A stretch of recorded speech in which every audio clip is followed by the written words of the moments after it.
The Seven Towers, Ballymun. Looking at Ballymun today, it is hard to imagine that in the 1950s it was a small village of a few cottages at the junction of Santry Avenue and Ballymun Road. All around it was farmland with just a few large houses in between.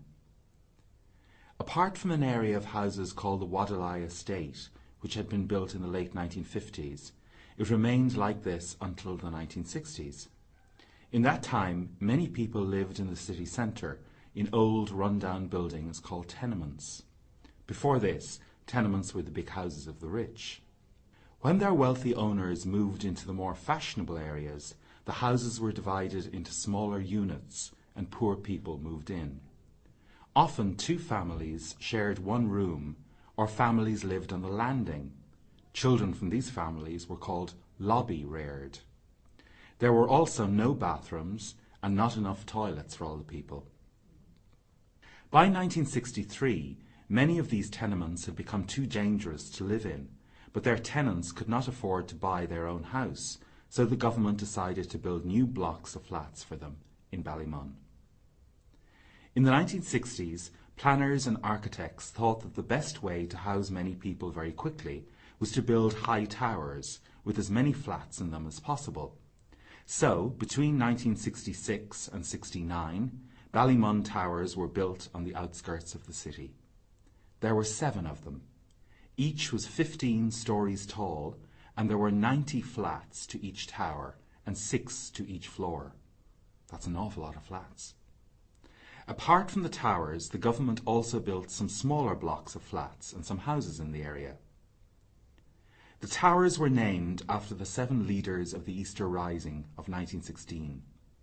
In 1966, 50 years had passed since the Rising. Their names were Thomas Clarke, Sean McDermott, Thomas MacDonagh, Patrick Pearse, Eamon Ceannt, James Connolly, and Joseph Plunkett. All of these leaders were executed in Kilmainham Jail. When the first families moved into their new flats in 1966, they were delighted. They had a couple of bedrooms, running hot water, central heating, flush toilets and lifts, luxuries they had never had before. All went well at first, but soon they also discovered that they had nowhere to shop, the lifts kept breaking down, the heating could not be lowered, and the promised public swimming pool, meeting places and play areas were never built because the government had run out of money. Ballymun seemed to be miles away from the city centre. People were unhappy, and those who could afford to move did. During the 1980s, things got worse.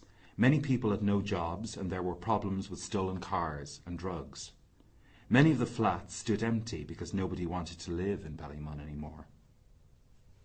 Eventually it was decided that Ballymun needed a complete renewal, but this time Dublin City Council, who ran the place, wanted to do the planning together with the people living in Ballymun. There were many meetings and discussions, and a new plan was drawn up. The towers were to be knocked down, and new houses and much smaller apartment blocks were to be built, as well as all the facilities which had been planned but never happened in the 1960s. In 2004, Pearse Tower was the first of the 7 towers to be pulled down. Lots of families have moved into their new homes, which they had helped to design, and now for the first time they have a front and back garden where the children can play.